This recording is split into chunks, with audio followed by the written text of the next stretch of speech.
उसमें एक विचित्र प्रकार के जो वाद्य यंत्र मिला जो मैं 43 सालों में नहीं खोज पाया।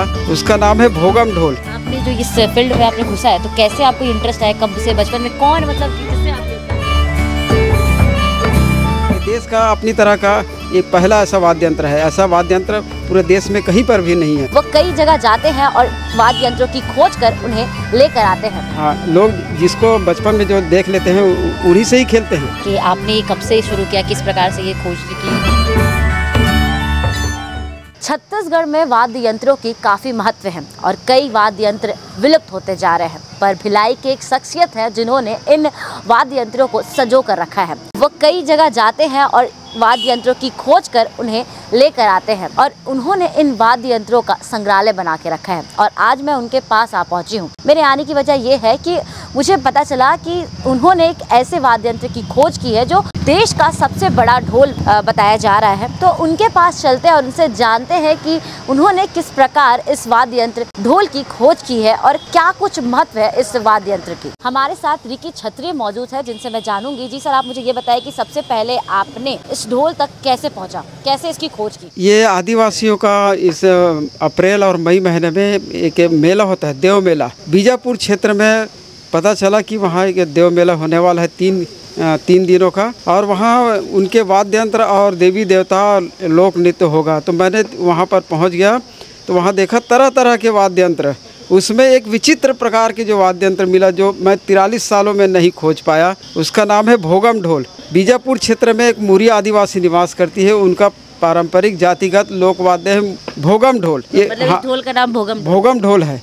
ये 43 साल में मैंने इनको नहीं खोज पाया था। 200 वाद्य यंत्र से अधिक हो गए, लेकिन ये अभी नया वाद्य यंत्र अद्भुत ये संग्रह में जुड़ा है। और आपको बता दूं, ये देश का अपनी तरह का एक पहला ऐसा वाद्य यंत्र है। ऐसा वाद्य यंत्र पूरे देश में कहीं पर भी नहीं है। इनको दो लोग कंधे में लटकाकर बड़े मुश्किल से इनको बजाते हैं और नृत्य करते हैं। इसे बजाते काफ़ी ये भारी दिख रहा होगा और बजाते वक्त भी थोड़ी परेशानी झेलनी पड़ती है। जी, बिल्कुल बहुत परेशानी होती है, लेकिन अब परंपरागत ये वाद्य यंत्र तो बजाना ही है।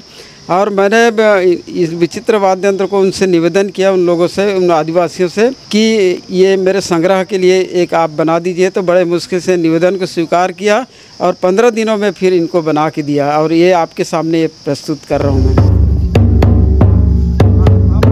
जैसे कि सिर्फ मांगलिक कार्यों में भी और बहुत से अन्य विभिन्न जी, इनको जैसे देव मेला होता है उसमें, मांगलिक कार्यों में, शादी ब्याह में और कोई भी सार्वजनिक जो आयोजन होता है, उत्सव होता है, उसमें परंपरागत ढंग से इसको बजाते हैं और नृत्य करते हैं।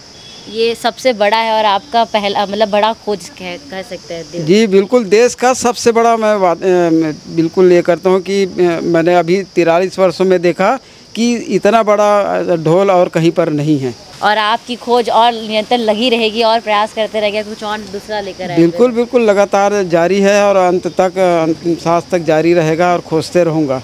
जैसे कि आपने बताया कि 15 दिन में इन्होंने आपको बना के दे दिया, तो किससे बना है ये बीजा की लकड़ी से बनता है। आदिवासियों के लिए काफ़ी मतलब इसकी महत्व होते हैं, इसके देवी देवताओं के लिए। बिल्कुल, जैसे मंदिरों में देवी देवताओं को श्रृंगार करते हैं, वैसी भोगम ढोल को भी देवी देवता मानते हैं। उसी की तर्ज में, मतलब भगवान के तर्ज में इसे मानते हैं और उसी प्रकार इसकी सजावट करते हैं। हाँ, इनको श्रृंगार करते हैं पूरी तरह के कपड़ों से, डंडे से लेकर मंदिरों के नुमा, ऐसे पूरा श्रृंगार करके इनको बजाते हैं। तो हम इनसे और जल्द मिलेंगे, ये कुछ नई खोज और लेकर आएंगे। और साथ में आप ये ढोल को देख सकते हैं जिसमें आप यहाँ पर से काफ़ी बेहतरीन तरीके से सजावट की गई है, जिसमें मोर पंख को लगाया गया है और कपड़े से इसे डेकोरेट किया गया है। और वहीं इस ढोल के बारे में बताया गया है कि ये ढोल काफ़ी महत्व है देवी देवताओं की पूजा के लिए और मंदिर में इसे स्पेशली रखा जाता है। रिकी जी, सवाल ये है मेरा कि आपने ये कब से शुरू किया, किस प्रकार से ये खोज की? विगत 43 वर्ष पहले इन वाद्य यंत्रों का संग्रह प्रारंभ किया। आज मेरे संग्रह में 211 प्रकार के वाद्य यंत्र संग्रहित हो गए हैं। 210 था, ये भोगम ढोल जो अभी अद्भुत जो वाद्य यंत्र, इनके मिलाकर 211 हो गया।